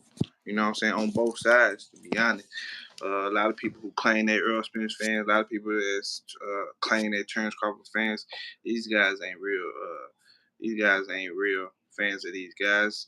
They just they like a damn prostitute. They just jumping. You know what to you know what. Like damn, ain't every fight. Hell, ain't even cut. But it is what it is. I peeped that for sure, Marty. I peeped that. Soon Earl lost. A lot of them ran. Hot and they ain't want to, they ain't want to. You see these comments that we seeing on the screen right now? They was scared of them. They ain't want to deal But with me, I like the smoke. I say, bring it, man. I'm tripping. Yes, Yeah, sir. I like the smoke. I like the. Yeah. And speaking of smoke, I'm gonna play something for you. Cause did you saw the Netflix special, Marlo? Nope, I ain't been watching yet. Ooh, I'm gonna play one part of this. It's about 10 seconds. Okay. These are the words of Devin Haney towards the end. He was actually working out in the snack gym over there in California with Victor Conti standing right in front of him with the cameras on him. And I want to hear your perspective on this since we're talking about the snack program and I got my shirt on right now. I want to hear your perspective on what Devin Haney said on his perspective of why he trained in the snack gym and what benefits he's offered in the snack program. These are the words of Devin Haney himself. Don't take my word for it. Roll the tape. And it just so happens that the red light district of sport, which is boxing, I was able to find a home there. Me with Victor, then that's people will come to me and say, "Oh, he's a cheater, and he's going to try to give you drugs, or he is giving you drugs and stuff like that." But I never really paid attention to it. Yeah, I mean, I would say that it is performance enhancing, just without the drugs. Did you hear that? Yeah, they say it is performance enhancement, just without the drugs. Only thing that differentiates it from being a drug and legal is the ability to hide the substance, like Victor Conte knows how to do. You know what I'm saying? So that's why they say it's not a drug, because shit, the way he know how to cheat, shit, it's undiscoverable to be a drug. Shit, it's still a drug though. Still a Yeah. cheat. I want to Still. say something. I want to say something real quick, Marlo. I see people keep bringing Boots' name up. I'm not talking about Boots. Why y'all keep bringing? We talking about Crawford on the snack program because Crawford just made a tweet about juicing. We're not talking about Boots. We ain't talking about no other fighter on the snack program. I'm only playing Devin Haney's words because Devin Haney himself says the words performance enhancers without the drugs. That's what he said. So I'm trying to get your perspective on it in the chat. I'm trying to get the perspective on it for Marlo TV. I want to play it one more time for the people in the back, Marlo. I don't think everybody heard what he said. I want to play it one more again.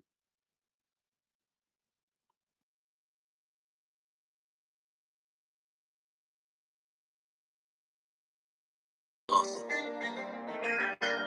it just so happens that the red light district of sport, which is boxing, I was able to find a home there.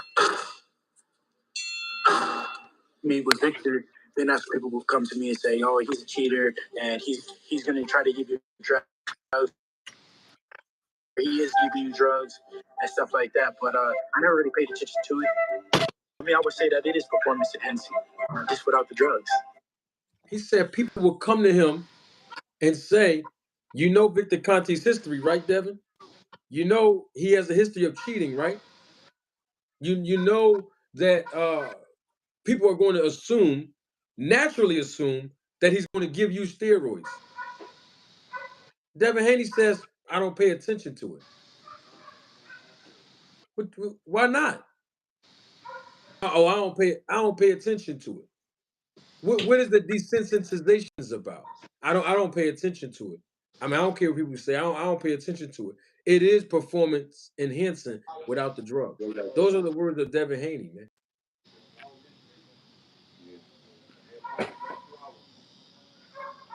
I'm confused on that. Like, oh, I don't care. I know that's what they say, but hey, I don't care. They feel like if they get the win, You know what I'm saying? They looking at how many people is gonna call them out versus how many people don't know. It's more casuals than it is hardcores. So they feel like more people that just see them win, they ain't really tripping off the people that's gonna call out the suspicion.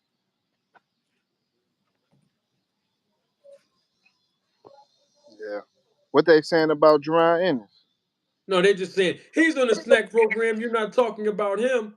I already told people and I proved to them time and time again that Boots is not on the snack program. Is he endorsing it? Yes, he is in. Well, there's only one picture I've seen him in, so he's in at least one picture where he has a snack shirt on, just like I do right now, and he also is in front of the supplements that's already bottled up, and he's taking a picture. He's not on a calendar. He's not working out in the Victor Conti's gym. He never took the picture in Victor Conti's gym. He was actually in his own gym that he was training in at the time, which was a couple of years ago. Uh, yes, he endorses the snack on his trunks, but he's not on the regimen. That's what I'm talking about. The same regimen that Victor Conti has Bud Crawford, Caleb Plant, Devin Haney, and some of the other guys on the program. I mean, what difference does it make?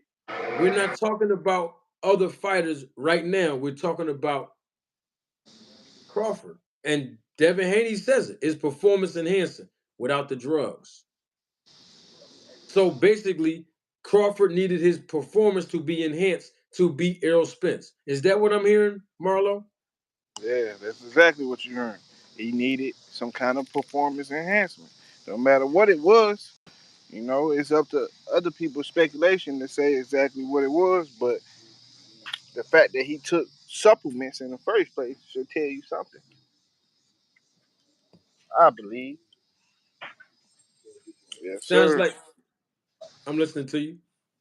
Yeah, it sound like they it's hard to defend themselves from this situation, man. And I believe that's why Terrence Crawford came out and spoke on it yesterday, because he know it's growing. The speculation is growing, and then I feel like Victor Conte dropping the documentary right after the fight was basically just like a smack in the face, like, what you gonna do about it? Can't stop me, like that type of time. But you know, these guys, man, they gonna say whatever to defend Terrence Crawford, but they just like everybody else, they gonna disappear. Terrence Crawford lose, they gonna disappear, duck their tail. But man, I ain't never seen Earl Spence take no supplements. All I ever seen was working out. I only ever seen Floyd Mayweather working hard. Hard work. What he say? Hard work. Dedication. Dedication. Like, come on, bro. I Yep. never seen him say hard work. Supplements. Like he say hard work. Snacks. Like what the fuck? He said hard work, dedication. He didn't say nothing about Yep. supplements. So I was just Yep. saying, bro. Period. But Well, go ahead, Ben. Go ahead, Marlo. Speak on it, bro. if you one of the type that feel like shit, if you feel like, hey man, as long as I got the win, I don't care what he take, man, that's on you. But me on the other hand, I feel like you gotta have some kind of honor in it, man. Like, and people bring up Jerron Ennis. All I ever see is Jerron Ennis working. I ain't never seen him talking about taking no supplements. Bozy Ennis, they in there working on their skill set. You got YSM, he bouncing up in the gym, interviewing them, like they doing their thing. So I like the fighters that ain't taking supplements. Simple as that. Because to me, that's off all ability. They said Terrence Crawford was just naturally more athletic, naturally more gifted, more talented. So what the hell you need supplements for if you already got all these advantages and you the better boxer and all these different things? What you need these supplements for? Hard work, supplements. That's what type of time Terrence Crawford on.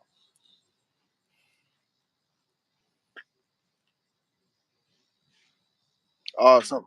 And let me say this: Terrence Crawford. Somebody said Go, in I'm the listening. comments The fact that his trainer is in jail for breaking the rules let you know that they don't care about rules. They doing it the Cobra way.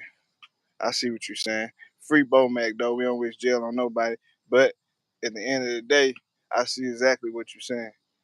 I see what you're saying. But Terrence Crawford, I think he don't care, bro.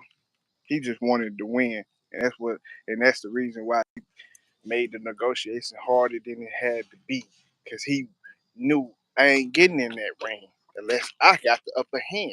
I ain't getting in that ring unless we get a damn coin toss. A coin toss, bro. Come on, man. He said I ain't getting in the ring unless I'm getting a coin toss, unless I'm coming out last with Eminem. He didn't want none of that unless he didn't want to fight unless he had these things in the contract, which I think was really all a cover up for the snacks. I think it was all a cover up for the snacks. This shit was a distraction to frustrate Earl Spence in the negotiations and show them that he wasn't getting in the ring unless he had these different things. Earl Spence being the warrior, old school warrior. He with the old school type of stuff. He ain't with the new school. He ain't trying to take no supplements. Yeah, he rather just run a treadmill. He don't want no gas mask. None of that. So he built off the old school way. He like, I just want to get in the ring with him and beat him. And what he say? Oh man, I ain't getting in the ring unless I get a coin toss. Like man, that's some soft shit. I don't care what nobody say. That shit soft. You want motherfucking coin tosses. You want this and this and that for you to get in the ring, and you ain't want to get in the ring unless you had supplements. Just the same way you wanted the coin toss. So it's all the same to me. Boxing already dirty as it is, so it's like shit. He knew he could get away with what he can get away with. When have you ever see the A side giving up the thing?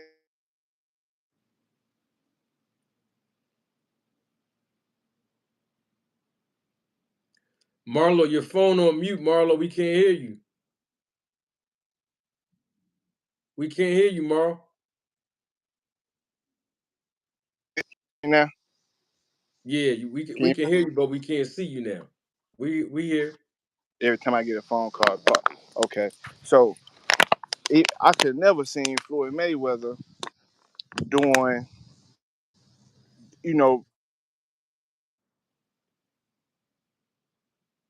that.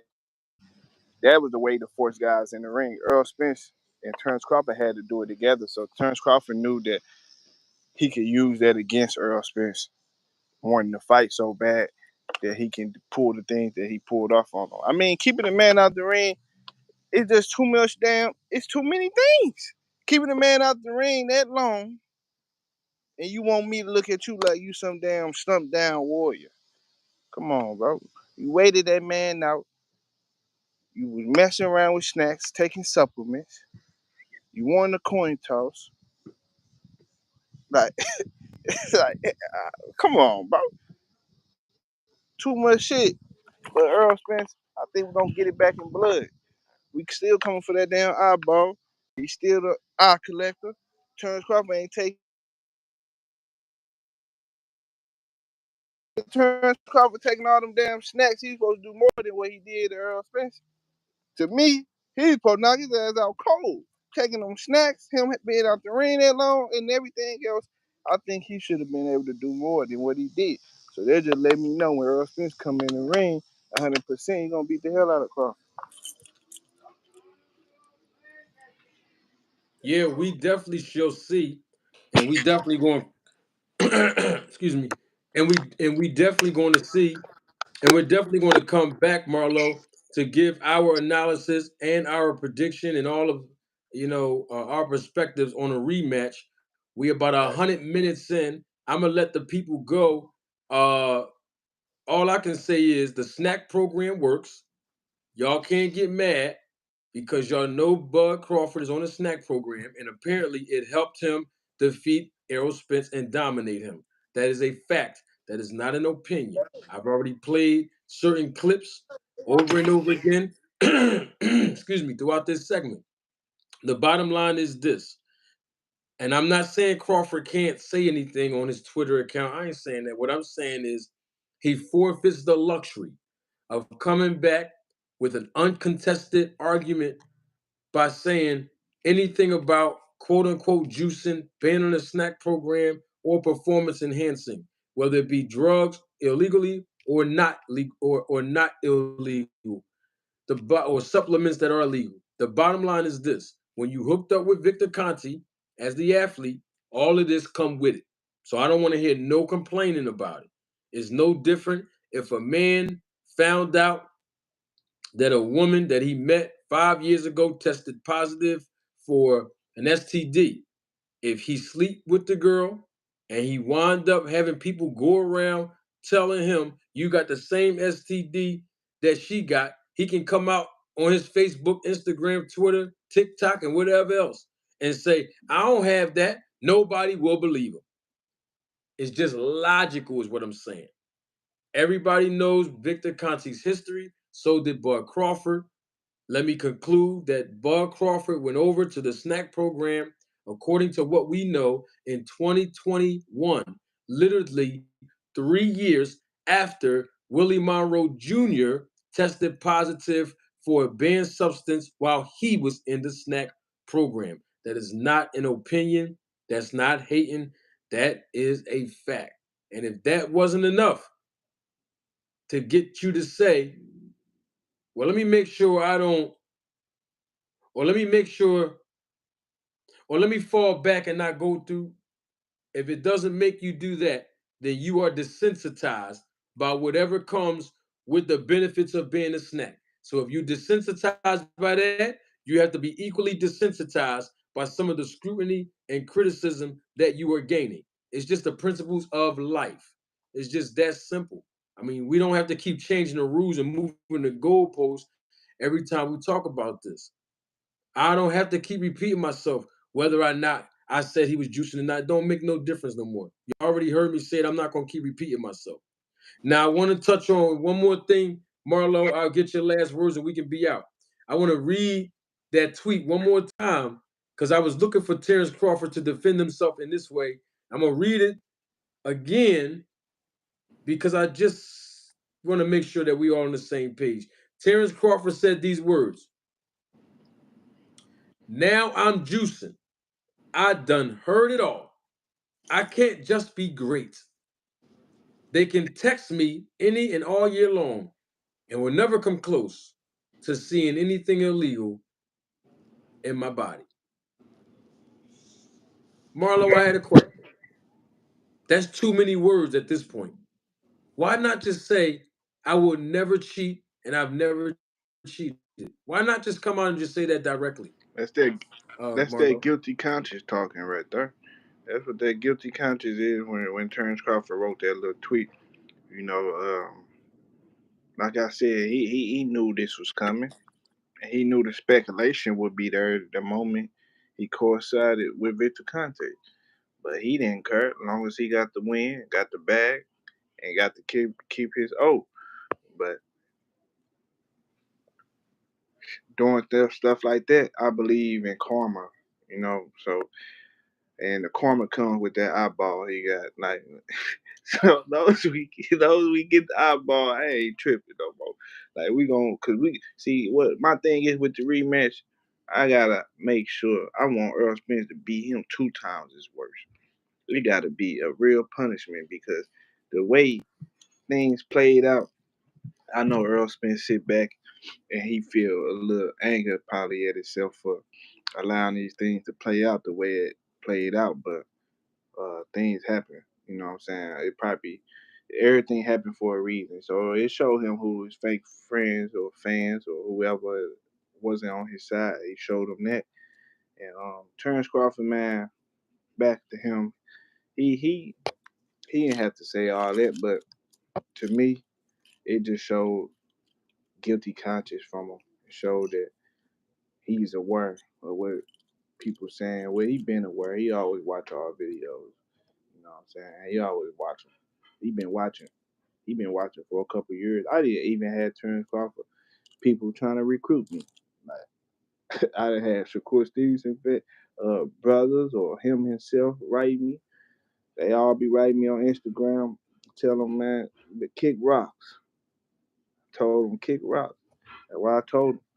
But I know for a fact that Bud never looked like he looked. That's all I know, bro. I looked at Bud every fight. I mean, I didn't see him go 12 rounds with uh, Jose Benavidez. I mean, he didn't look nearly as strong as that. Like I'm saying, when he hit Jose Benavidez, never seen the effect of the punches like we seeing right now with the Earl Spence. Shit, whoever he fought, Jeff Horn to Amnesia to everybody he fought at the division, bro. You know what I'm saying? And for people that think that was the real Earl Spence, also on top of that, they retarded too. You know what I'm saying? They obviously don't pay attention to nothing, bro. Because looking at that fight, you know, everybody know neither one of them never looked it like that, and neither one of these predicted this to happen either. They know damn well they never seen this fight happening like this. So the fact that they acted like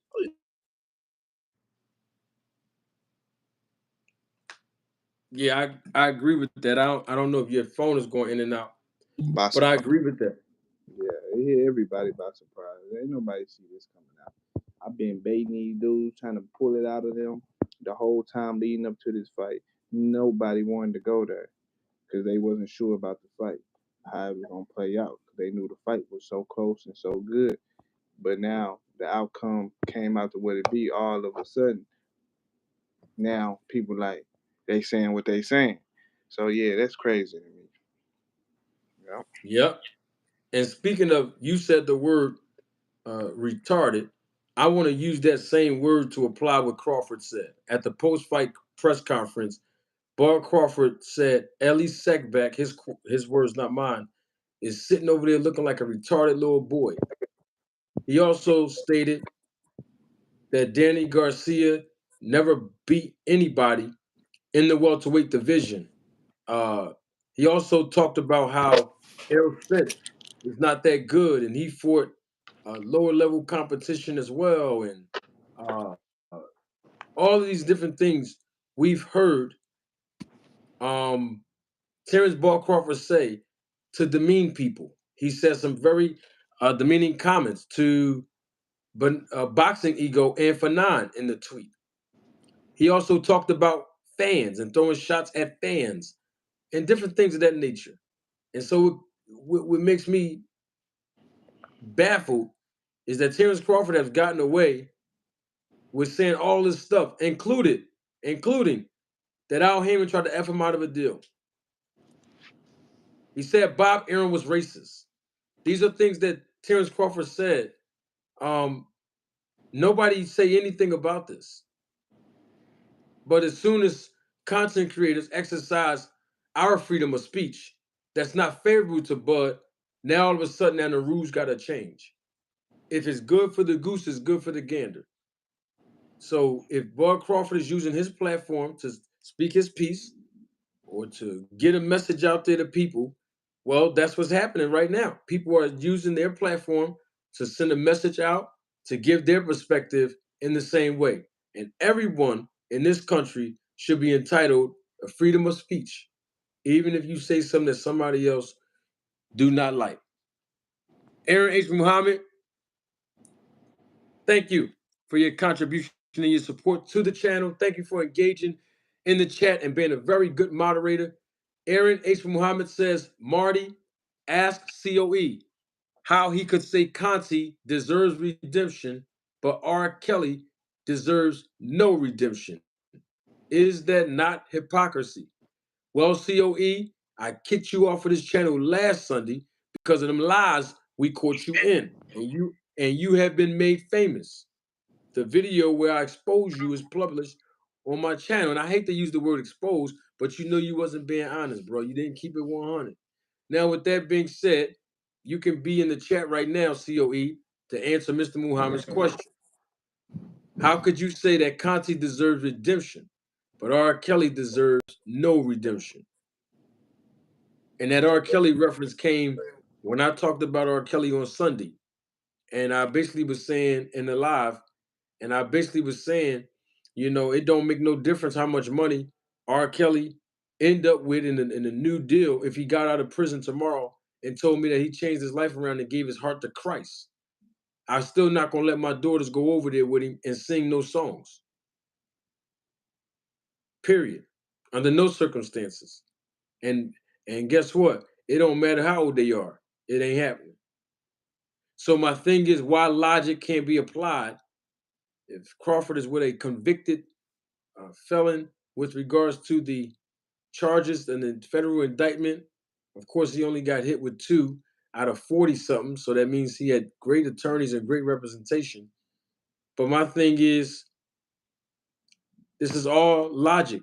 Nobody in their right mind, without any ulterior motives, that is, would send their daughters with R. Kelly, even if he looked you in your face and told you that he changed his life around and he found God. Whatever God he wanted to choose, he found God and he's changed. You still would be looking at him like, I'm not comfortable with that. Well, Victor Conte changed his life around. At least that's what he said. He's done time in prison the same way, and now he's back. Bottom line is this snack program works. And that's that. So, Marlo TV, man, thank you for joining me. Thank you for providing your perspective. Your perspective is always welcome on this channel, bro. And I look forward to seeing you again. We're going to definitely dive into some more this topic, but I think we both did a justice for the fans who know that Errol Spence did not just lose to Terrence Crawford. Unfortunately, for some Spence fans who might not like this, might be unfortunate, but the truth is, Errol Spence lost, but he lost to the skill set of Bud, and he also lost to the 4 letters you see on your screen, snack, because the snack program works. Marlo, I'm gonna let you close this thing out, bro. I'm gonna mute my phone. I'm gonna let you close this out. You got the last words, and after you speak on it, we out. Tune in tomorrow, ladies and gentlemen, members of the jury, members of the Roll the Tape film crew. We're going live again tomorrow. I will let you know in advance the time. I know there's a lot of competition that will be on YouTube Live, but we got to squeeze in and get in where we fit in, all right? We will be back here live in living color with another episode of Roll the Tape Podcast with manager Marty. I'm done. Marlo, it's all on you, my brother.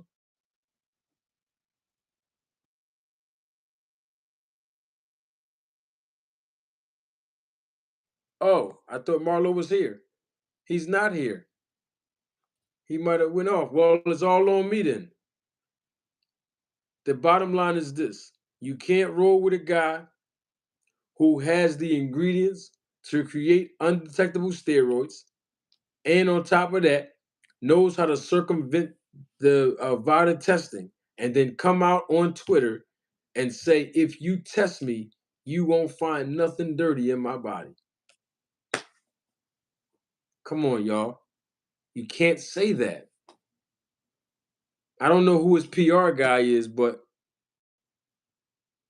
I know I wouldn't recommend him saying that. Nothing to the effect of it.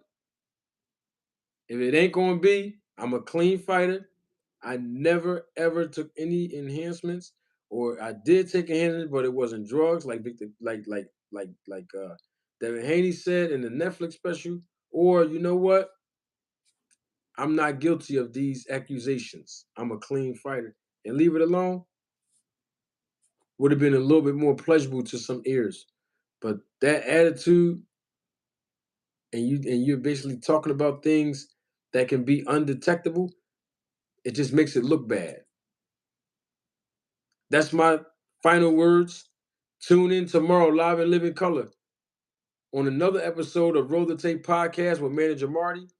We are going to be live tomorrow. I can't wait. And hey, listen, it don't make no difference if you think somebody hates Terrence Crawford or not. We know that facts remain, that the snack program worked, that Crawford is on the snack program, and he's working with Victor Conte, and there's a level of suspicious clouds that's going to follow both of them as time progresses, and it is what it is. And I have to leave you with this because I got the shirt on. If you know Errol, and if you're watching Errol, I suggest you get on the snack program right before the rematch.